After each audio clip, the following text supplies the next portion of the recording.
This podcast is for anyone tired of sitting on the couch watching fucking Netflix. For anyone who wants to know how to break the 9-to-5 slave life. For anyone who wants to be better tomorrow than they are today. I want to help you learn how to break the cycle. This is your story, and you have to write it. Come on in. We're just getting started.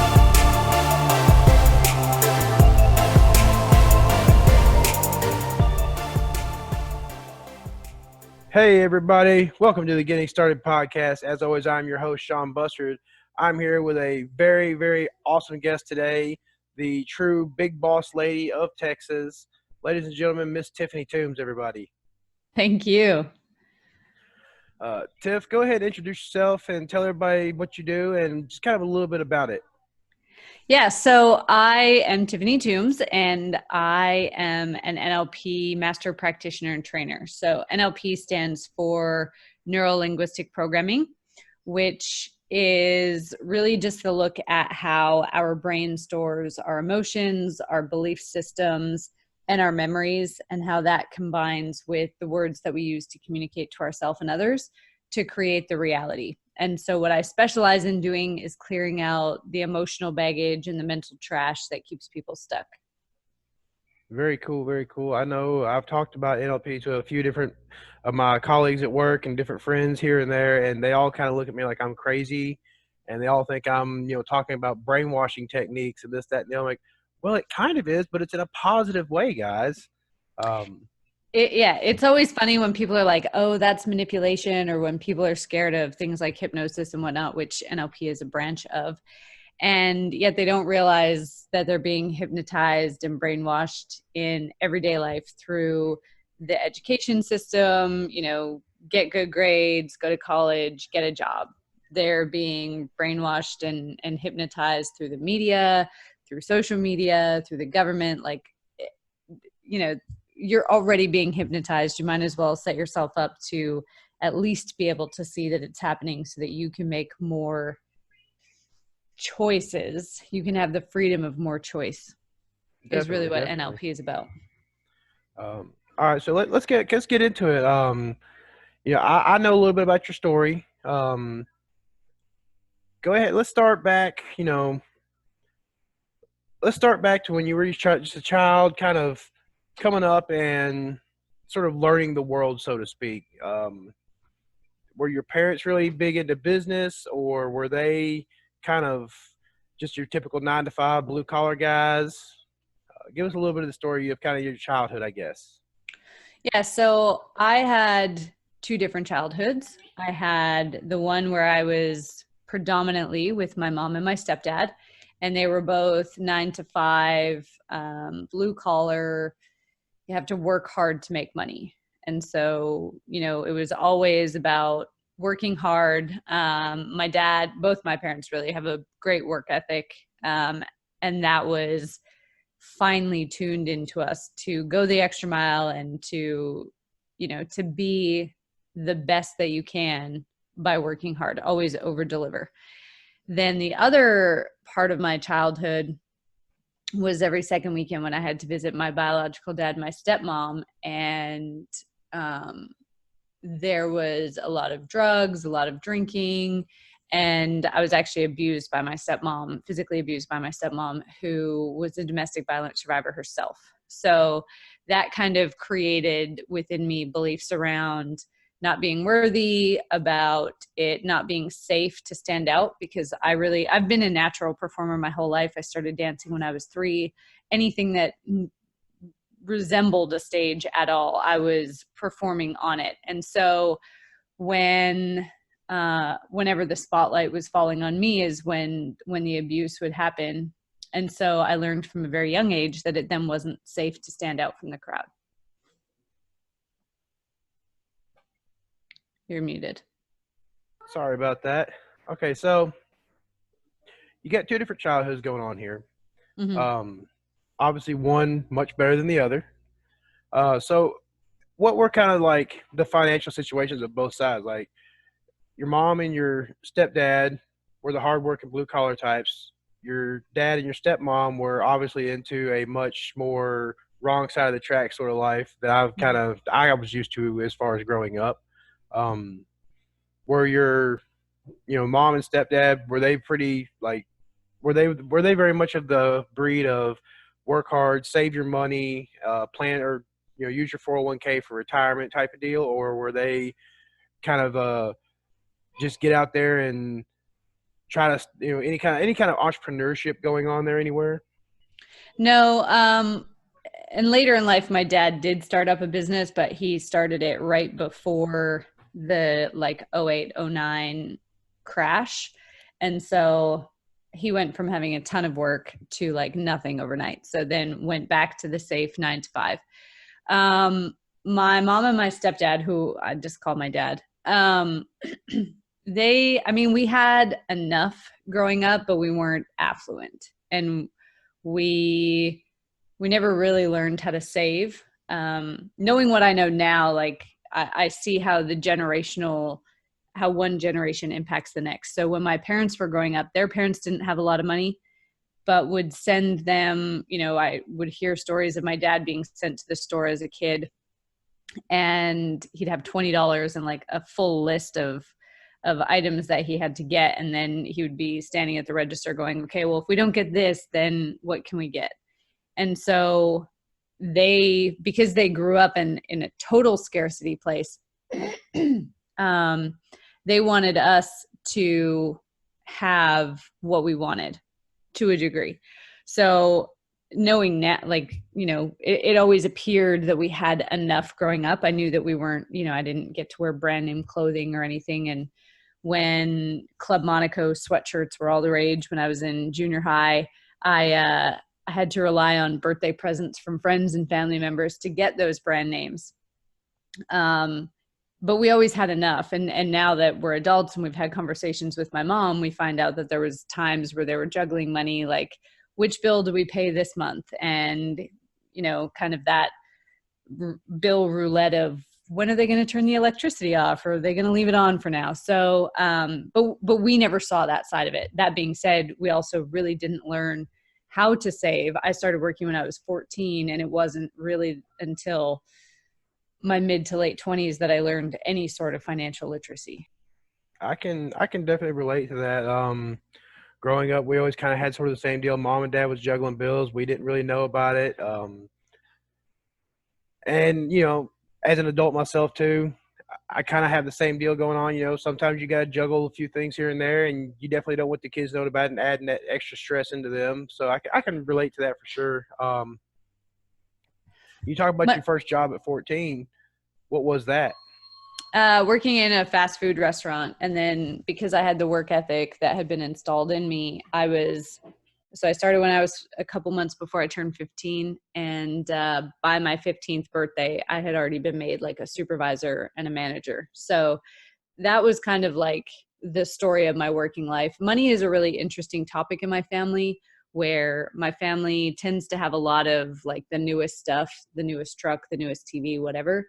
But then when you have a conversation about money itself, there's this whole like, we don't need it. Money is, people are materialistic if they chase money. So it's interesting now when I talk about building 6 and 7 figure businesses, what comes up for my family and how, and for a while there was parts where there was a lot of tension because, I would want support to build these 6 and 7 figure businesses, and then they were having their own stuff come up for them. So I've been able to disconnect from that and show them that it's safe to have money, and that you don't have to break your back to do it either. You can do things that you love. So it's also good to start seeing like the transformation from their side around coming around to seeing money not necessarily as this evil thing. That's pretty awesome, and I think a lot of people do get stuck in that whole mindset of, it's you're afraid to spend your dollar because you don't know when you're going to get your next dollar. And Mm-hmm. I know my parents, they were a lot like that, and it was ingrained into me. And I have, thanks to you and Sid, hey, thanks to you and Sid, I have been able to break that I'm not going to say I've broken it totally, but I'm getting there. slowly but surely, I'm like the tortoise in the race with the rabbit. Um,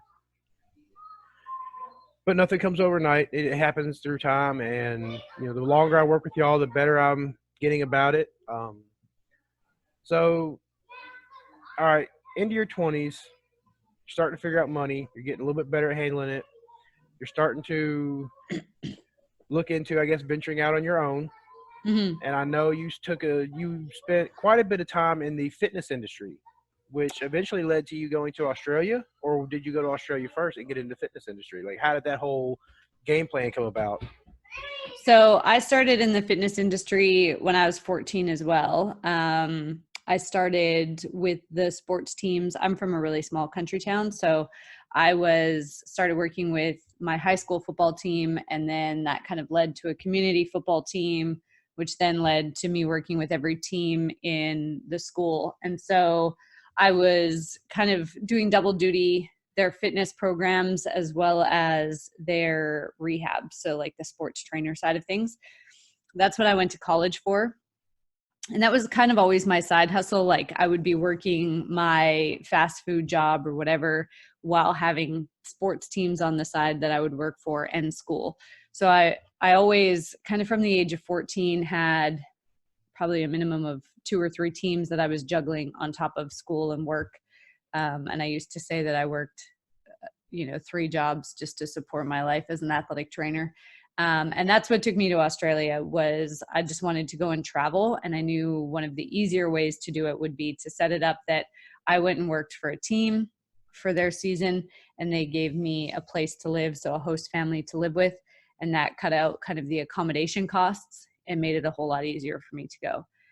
That being said, it wasn't until in my 20s when I started my first business with some friends, and we were the education system is a little bit different in Australia, but they have like government education programs for people to get some form of post-secondary. It's more like a technical college or a trade school.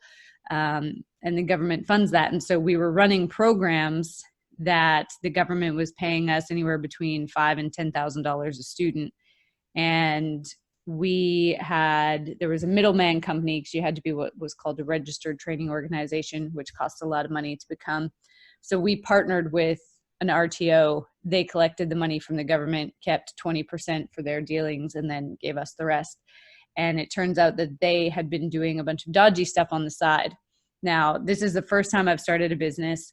I went from making about $60,000 a year in the gym that I had been working for to like 10 to 15, sometimes $20,000 a month. So I didn't know how to save. So that's a big leap right there. That's a huge leap. And like the first time in my life that I was making really, really good money.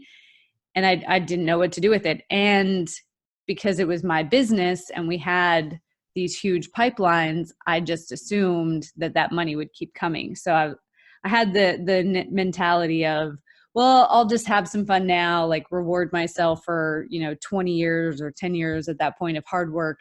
And then I'll start to save for a house or do whatever. And so then when we found out that the middleman company was doing dodgy things and got shut down by the government, we actually had a $1.8 million loss overnight. So between money that they owed us and money that was projected from the students that we currently had, there was a $1.8 million loss. And so I went from making $10,000 to $20,000 a month in cash to nothing. And it was at that point where I figured out how to save and how to plan for the future. Definitely. That will definitely put you on your heels a little bit for sure. All right. So things are going good for you in Australia up until this point. And what was this the point where you were forced to move back to Canada, or was this before that? Because I know I believe, if I'm not mistaken, and I could be, correct me if I'm wrong, there was a point where you were forced out of Australia due to bad business dealings. Was this that situation? No. So it was those business partners that ultimately were the issue. So when that $1.8 million loss happened, we were battlers. So we battled our way through it. We borrowed money from friends and family. I can't actually tell you how much money. One of the important lessons I learned during this time was, in a business, you should always have access to the bank accounts, which at that point I did not. So I had no idea what was going on. And I just trusted, because it was my best friend at the time that I was in business with, I just trusted that he would do the right thing, because honest people expect everyone to be honest. So, Very true. so it wasn't until probably 3 or 4 years later, that I found out that he had actually lied about what was in some of our government contracts. So it was in the government contracts that if you were a founder of the company or a director of the company, you could not also teach classes. And this business partner, his like one job was to manage the relationship with the RTO and the government and let me know what we needed to do. And he always encouraged me to teach. So I didn't think that it would be a big deal. He always talked about how I was the best teacher we had and it would allow us to keep our costs down and whatnot. So at one point in time, as a director of the company, I have 200 students that are working under me, which the government saw as a conflict of interest. So when they audited the company in the middle of 2017, they found that I was in breach, that, I'm a director and I have all these students under me. And it was a massive conflict of interest. So they basically gave my business partners an ultimatum. Either they got rid of me from the company, they cleaned up, and they increased their chances of getting paid, or they could keep me on as a director and an employee, and a person in the business, and they had zero chance of getting money. So I got an email to tell me that I was going to have to resign after pouring my blood, sweat, and tears into the company for 5 years. So when that happened, when I was forced to resign, I lost my living and working visa in Australia as well. Wow, that's just absolutely wild. There's a lot of lessons. I'm say, actually grateful for the experience. It pushed me. I mean, I didn't believe at that time. And part of it as well was that business partner, best friend who was a narcissist, telling me that I could never run a business on my own, or that I couldn't be successful as a coach. And so I had these people kind of reminding me every day to stay small. And at the same time, I was working on my own stuff. So there was a lot of lessons, really important lessons that I learned. And I'm a big believer that if you're not in alignment with what you're meant to be doing, the universe will just keep slamming doors in your face until you get the message. And so it slammed that door in my face. And when I had to come back to Canada, I realized I had to go all in on my coaching. And clearly that has worked out well for me. Definitely. All right, so you moved back to Canada. You're basically broke at this point. As far as I know, I think the only thing you had was Maddox and like a couple $1,000s to kind of kick everything off with. Which, for everybody out there listening, Maddox is Tiff's dog, who is an absolute, just adorable big teddy bear from everything that I've seen. He is. I had to make sure I got him mentioned in the podcast too. So, so I had the choice of rehoming him and coming back with more money, or bringing him back with me and figuring it out. I've had him since he was 10 weeks old. And so I couldn't even, I thought about it once and I was hysterically bawling. So I knew that wasn't even an option. So I came back with about $3,000 to my name. I bought an $800 beat up car, put $500 worth of snow tires on it. So I'm down to just over $1,000. Moved into a friend's unfinished basement. They had an extra double bed that I could sleep on. And I used their Coleman camping cooler as my nightstand. And that was literally all I had. I bought one of those pop-up closet, wardrobe hangers for Walmart to hang all my clothes on. And that was all I had. And so I knew that it was time to put up or shut up, and that I needed to go all in on my business, or I needed to get a job. And every time I went on Indeed's website to look at the job postings, I could feel a little bit of my soul dying. So I knew that that was not going to be an option, or at least not a long-term option. Yeah, I can definitely relate to the soul death, and I I spent a lot of time working in factories, and I had that same sort of feeling. The longer I was in the factory, the more my soul seemed to sort of tinker out, and it was almost like the scene from Peter Pan where Tinkerbell gets poisoned, and you see her light starting to go out, and yeah, it was. So I can relate to that. Now, when you wanted to go start your own business, Mm-hmm. what did you first start out in NLP? Like, what brought you into NLP, and how did you even find out about it to begin with? So sometimes when I tell my story, I'm like, God, it's like sounds like the worst book ever to read. So while I was living in Australia, before I started my first business in Australia, I had been dating somebody for 3 years. And the day I found out I was pregnant was the day I found out he had a girlfriend in another state. And then I found out that he was actually a compulsive liar. So, you know, lied about everything from his finances. I thought that he made a third of what I did. Turns out he made more than what I did, and was going to the pub and the casino every day on the way home to play the slot machines. And I mean, he would lie and say like, I had the best bacon and eggs for breakfast when he didn't eat. Like, just lied for the sake of lying. It was ridiculous. So, as all of these lies are coming out and I'm finding out that he's this compulsive liar, I lost the baby and I hit an emotional low that I didn't even know was possible. And the only way that I could think to get rid of the pain was to just end everything. I was so embarrassed about the cheating and all the lies that were coming out that I hadn't even told anybody that I was pregnant. So I didn't feel like I could tell anybody that I'd then lost a baby that nobody knew about. So I tried to carry on with my life like nothing was happening. And I came out of this meeting. I was in downtown Melbourne one day, and I just felt like soulless. Like I can't even describe the pain, the emotional pain. And I'm standing on the corner walking back to my car, and I see this taxi coming, and I thought, I could just make all of this end with one step. And mentally I committed to taking the step. My body had another plan, and I couldn't move. And a lot of people say like, or, we hear in movies, your life flashes before your eyes. It was like my future flashed before mine. I saw my parents' face, my brother's face, and then a whole bunch of other faces of people I didn't even know who they were.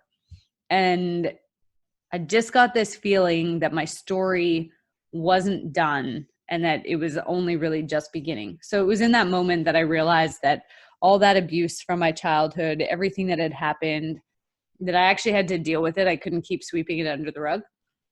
So first I went to see a therapist. I saw a therapist for a couple months, $2,000 later, kind of felt worse actually, because we just brought everything back up to the surface. So then a friend invited me to a personal development workshop weekend, and it was fun. It was loud music and rah rah and hugs and high fives, and you felt really great when you were there. And then walking back to my car after Sunday finished, I was like, I feel so alone again, and I have no resources, no tools to do anything. Hired a couple life coaches, and they just didn't have the specialty that I needed, and I didn't even know at the time that I needed a specific specialty. But when I would talk about I have this stuff from my past that I need to heal from my past, they would just say, well, we can't change the past, so let's just focus on the future. And I was like, that's literally what I've been doing my whole life, and it hasn't helped. So in a very roundabout way, like through a friend of a friend of a friend of a friend, I met this woman, and she was like, you need to meet a friend of mine. She runs these programs, NLP and matrix therapies, and they're a game changer. And I was like, I literally have nothing else to lose. So I signed up for the courses, still really had no idea what I was in for until I got to the trainings, and it had such a profound impact on my life that I realized that this is what I was meant to be doing. Awesome. So, and when you're going through all these life coaches, like, did any of them, like, were you got like with any scams? Like, did you like, did you know, say when you hired your first life coach, like, did you know for a fact that they were legit, or did you have like any way of vetting these coaches, or did you actually get wrapped up in any scams, or like did anybody catch you for thousands of dollars that before you caught them, or? No, the coaches that I was hiring were only a couple hundred. And to be honest, I didn't even think about vetting them. This was when like the term life coach was still pretty new. Like this would have been almost 10, like, yeah, 7 or 8 years ago. So it was when life coaches were still quite new, or new to me anyways. So I didn't think to vet anybody. I looked at their Instagram. That was really, I like the motivational quotes they put on Instagram.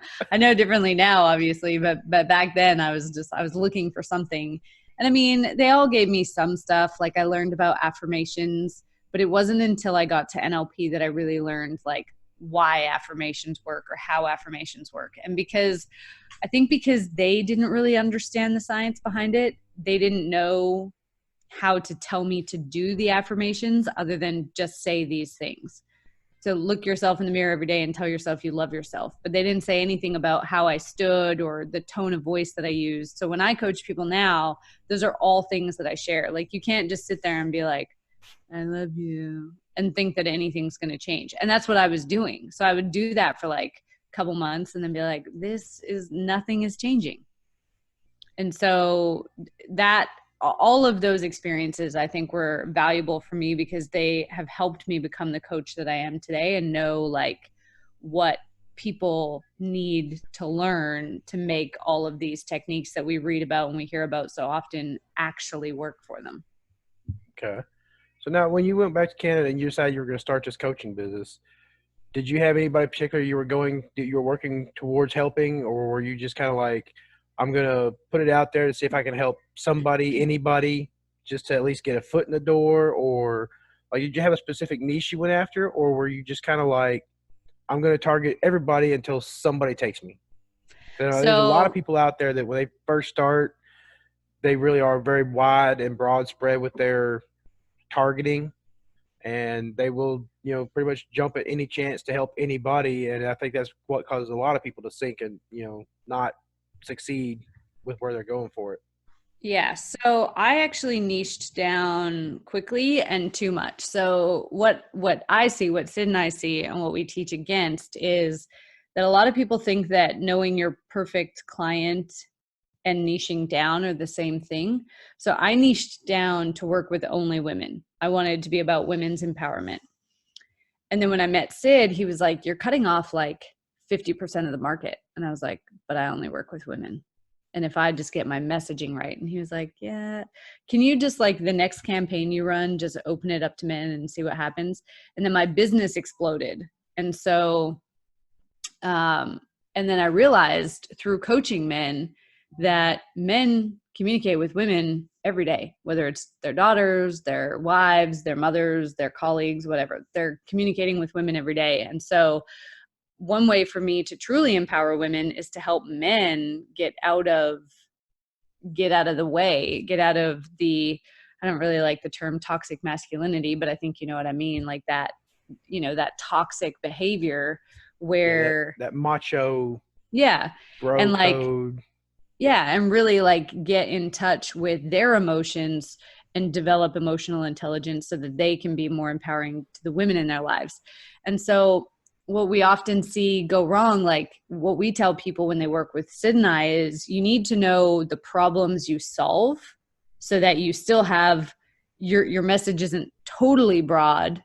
It is more specific to the people that you want to talk to, but don't niche down so far as to say like, I only work with people who like cat sculptures made in Iceland, which a lot of people do. And then they can't figure out why they're not getting these people coming to them. And this is where I think like in the self-help world and somewhat in the entrepreneurial world, where like the whole law of attraction, just, think about who it is that you want to attract and they'll magically appear. Well, there has to be enough of those people in the world that exist for you to, and who are looking to pay right now. Right. So if you niche down so far that there's only 1,000 people in the world that want your product, but only 2 of them are willing to pay for it right now, then you're not going to be successful. So it comes down to knowing the problem that you solve. Now, I solve a number of problems with NLP. And so sometimes I have to create a different message for the different groups, right? Like if I'm talking to stay-at-home moms, I'm going to have one message compared to entrepreneurs who are just starting, compared to entrepreneurs who are making $1 million and want to go to the next level. So it's really about figure out the problem that you solve and then craft your message from there. Cool. Yeah, because I know that there's just 1,000 people out there that know that there are cat sculptures made in Iceland. So, so how long? All right, you got your coaching business going. You're doing your NLP trainings. I'm gonna skip ahead a little bit and then double back if that makes any sense. How long and how many ventures did it really take, and how many clients did you go through before it started to kind of dawn on you that this was becoming successful, that you were actually making it, doing what you love doing? Um, And then how long before you realized that you weren't just making ends meet, but that you were actually making it? So I would say, I mean, I knew that the work worked before I even moved back to Canada because coaching was kind of a side hustle while I was in Australia. So I knew that the techniques worked. I would say the point where I knew that I wasn't just making ends meet was, so I knew that I had a chance to make this work probably within the first month.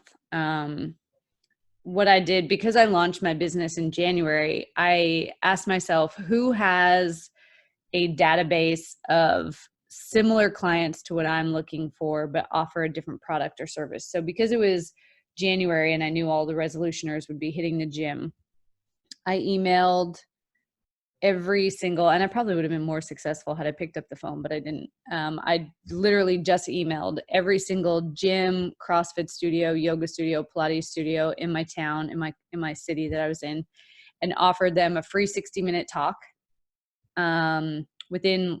Within 12 hours of sending those emails, one of the gym owners got back to me and said that they wanted to sign up for some coaching with me. At that point in time, I wasn't really, my first year, I only had like 3 people register for an NLP class because I didn't like the NLP training because I didn't have my message really sorted. So she wanted to sign up for coaching with me and she paid me like $2,000 in full or something like that. And so I was like, this might actually work. And then I did a couple talks, and from each of those talks, I think I had like maybe 3 or 4 gyms take me up on the talk, and then 1 chiropractic clinic and one co-working space take me up on the talks. So I did those like 5 talks. Oh, and one hockey association as well. So I did those 6 talks. Hold up, pause. You said hockey association. Yes. Which one was that? It was like an amateur one up in Canada. Okay. Sorry, Yeah. You say hockey, I get excited. Yeah. So, well, and it was hockey season. So I was like, athletes will benefit from this as well. So I did those 6 talks in the next like kind of month and a half. And I got at least 1 client from every one of those talks. And then that kind of led to referrals. Then I don't even know if I should admit this, I ran some events, like 2-hour evening workshops, and I would run my Facebook ads at $1 a day because I couldn't afford much more. And when I met Sid, I was running them at $1 a day, and he was like, I'm surprised you're getting any registrations. But I would still get like, 10 or 15 people sign up, and then, 5 or 10 show up to the event. And then from there would get more clients and do more things. So it was probably, I knew that I had a chance of making it work about a month in, and then when I had 3 or 4 clients, and then it was probably 4 or 5 months down the track that I realized that I wasn't just making ends meet, but I had extra money. Okay. When did it, let me see how to phrase this right. When did it really become clear that this was really going to work? Like, how many clients how many classes did you have on board, for full training classes for at full price? And did you have any like big, I guess, contracts to where you just kind of were able to sit back like, you know what, this is actually working. I'm actually making it. This is going to last me the rest of my life. Or have you reached that point yet? I didn't get any major contracts in my first year, and I think in my first year, the most I charged for coaching was like $2,500. I had 151 one-on-one clients in my first year. So it was really after I met Sid and I started doing like live videos regularly. So I'd say like kind of June 2018 is when I really knew that there was like no looking back. And then at the end of 2018, when I sat down and I really reflected on the year and like how much had happened and how much had changed and how much of an audience and how much influence I had, I realized that like, there was definitely no going back. This was going to be it. Awesome. Awesome. And now with tomorrow being Valentine's Day, I've got to take a little step back here now. Mm-hmm. You and Sid, like, how did you guys even meet? Like, because you're in Canada. I know Sid was from Kentucky, and from what I understand, he got to an all-time low, sold everything, packed his car in his duffel bag, and took off to Texas. So there's literally a full country, like the entire United States is in between the both of you. So how does this happen? So we actually met on Facebook in a business mastermind that we both used to be a part of. So I had started like a side hustle business that was an epic failure with somebody that I had met through the app Shaper, which is like a networking app that uses your LinkedIn profile to connect you with other professionals in your area. Okay. And you can kind of see how close you are. At the time, I was looking for a financial planner to do some money mindset talks with. I connected with somebody on there who told me they were a wealth manager, and they were actually just an insurance broker. But that's a talk for another day. So we had partnered up, and he was actually the one who was in the network and connected me with that network to begin with. And he had connected with Sid and said, like, I've got this person who Sid's business was growing really quickly, and Sid was needing more funnel builders. And he said, well, I know this person, they're building their own business, but you could probably outsource a couple funnel builds to her and she would build them. And so that was kind of how Sid and I connected on Facebook. And then he actually like randomly one day put up a post on social media about his depression and anxiety and how he had battled that for most of his life. And I'd already sent him a couple messages previously that I got like one-line answers back from. So when that popped up, I had this gut feeling of like, I should really reach out to him and like just tell him like he's not alone. And then I was like, no, he never messages me. I'm gonna look like a stage 5 clinger. And then it was like Facebook conspired, because every time I went on Facebook that day, that post was at the top, which was weird because that never happens. So I took it as a sign. I sent him a quick voice message just saying, hey, like, I just wanted to say thank you for your vulnerability. And if you ever need to talk, I'm always here. And I was like, worst comes to worst, maybe I can get a client out of him. And he just sent me a thumbs up back, and I was like, that's it. I'm so done with this dude. Like, he clearly does not want to communicate with me. And then a couple hours later, I was watching TV with my parents, and because I was out visiting them, and he was like, hey, like, you're coming to Dallas in like a month and a half for this conference, aren't you? And I was like, yeah. And he was like, okay, well, we should talk funnels then. Like, let's go for dinner and drinks. And so I'm just thinking it's a work thing. And I was like, yeah, cool. And then didn't hear back from him. And then the next day he messaged me and he was like, so just to be clear, like, that was me asking you on a date. And I was like, oh. And he was like, so does that change your answer? And I was like, no, I think that's all right. Yeah, and so we just kind of started talking from there. It's funny because at that point in time, I'd heard of other people who met on Facebook, and I was like, that's so lame. And I was totally against long distance relationships. So we did long distance for about 6 months. One of us traveled every couple weeks, so we were never apart for really more than like a week and a half, 2 weeks. And then I made the move. Nice. And then obviously y'all have now booked your venue in Hawaii for your lovely wedding. Yes. So I haven't very, sent very out much wedding congratulations invites. on that. Thank you. And that is kind of weird. And maybe it's just because I'm a old school kind of guy. I never got into the online hookups or me. Like, I work with guys and they're all the time they're on Tinder and they're swiping right. I'm like, I don't even know what you're doing, man. You're just go to the gym or go to the bar and meet somebody. And I hear about people hooking up on Facebook. I'm just like, maybe there's something I don't understand about this whole generation, but hey, sometimes it works and that's just the way you're supposed to meet somebody. So Yeah, I mean, I had done like Tinder and things and I was so over it. I was like, I'm never going to meet somebody on here. And then, I mean, especially for busy entrepreneurs, like when you're working 18 hours a day and you don't really want to go to the bar and, I mean, I know now that had I not met Sid on Facebook, we would have met somewhere along the line at a personal development event or conference or something because, especially for entrepreneurs, like if you're an overachiever, you're super driven for your future, the chances of you finding the one in a bar, on Tinder, on Bumble, on any of the dating apps is highly unlikely because they're just,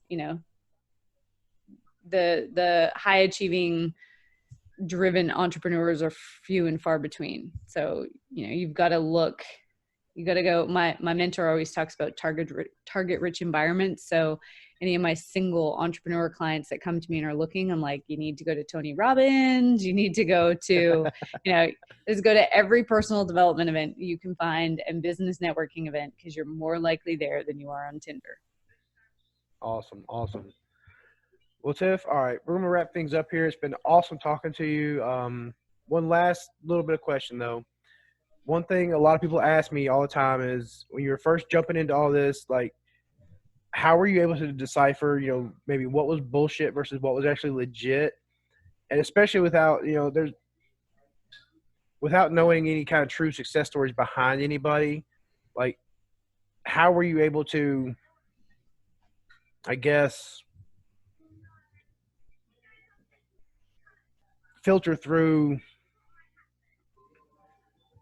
I guess, maybe what would make a good mentor and what would help you move forward through that mentor? So I would say now what I do, because it's very different from when I just looked at their Instagram. So I look at a couple things now. I mean, reviews and testimonials are good. At the same time, no mentor is going to be the right fit for everybody. So you're going to have people who trash talk and you're going to have people who talk like they're God, even though, they haven't necessarily had any outcomes from them.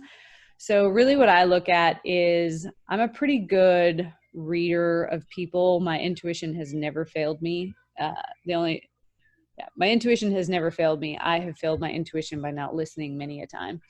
So I listen to my gut when I meet somebody about how I vibe with them, because they could be, Jeff Bezos, for example, could be the best coach in the world for building $1 billion business. And at the same time, if I don't vibe with him, then I'm not going to get anything out of it if I'm triggered by him or whatever. So for me, I think it's about looking at, have they done what I want to do? Have they demonstrated that they know how to build the 7-figure business or whatever? And are our values in alignment? How do I feel when I meet them? And then do they walk the walk? Because I think there's a lot of coaches who or mentors who get to a certain level and then, they either their ego takes over or whatever, and they think that they can just do whatever. And I want to make sure that I'm working with somebody who is still working on themselves. Okay, cool. And last question, what is the best piece of advice you can offer for those out there who are skeptical about the whole entrepreneurial lifestyle, but they know that their current lifestyle just isn't working anymore? Like, what kind of value can you impart on someone who's in a situation where they work all week, just to make ends meet, have no idea how to begin to break free of just that typical 9-to-5 slave life that so many people get caught up in? That's a great question. I would say that if you're feeling that feeling of like being trapped, or even that like soul dying feeling that I talked about, that is a message, whether it's from God, the universe, whoever it is that you believe in, that there's something more for you.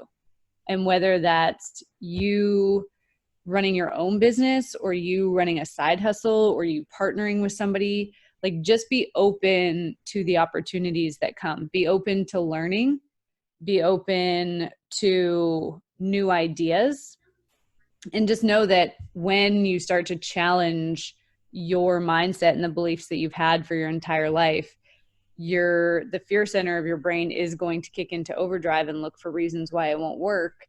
Just take things slow. Like you don't, it's not a race. You can just take your time, see what the best options are for you, learn a little bit more, and then start implementing like one step at a time.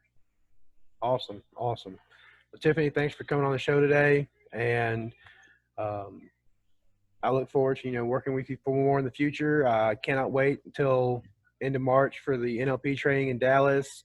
I'm super, super stoked to really get in on that and dig deeper into that. Especially since I've been working with you on that and learning more about it. It's really intriguing me a lot more. And I know especially here lately, I've been digging a little into Tony Robbins, and the more I listen to him, every time I listen to him, for whatever reason, your face seems to keep popping up more and more. It's just like, oh, okay, I've heard this before. I kind of understand where he's going with this now. So there you go. So Tiffany, thanks again for coming on the show. And guys, we'll see y'all next time. Thanks for having me.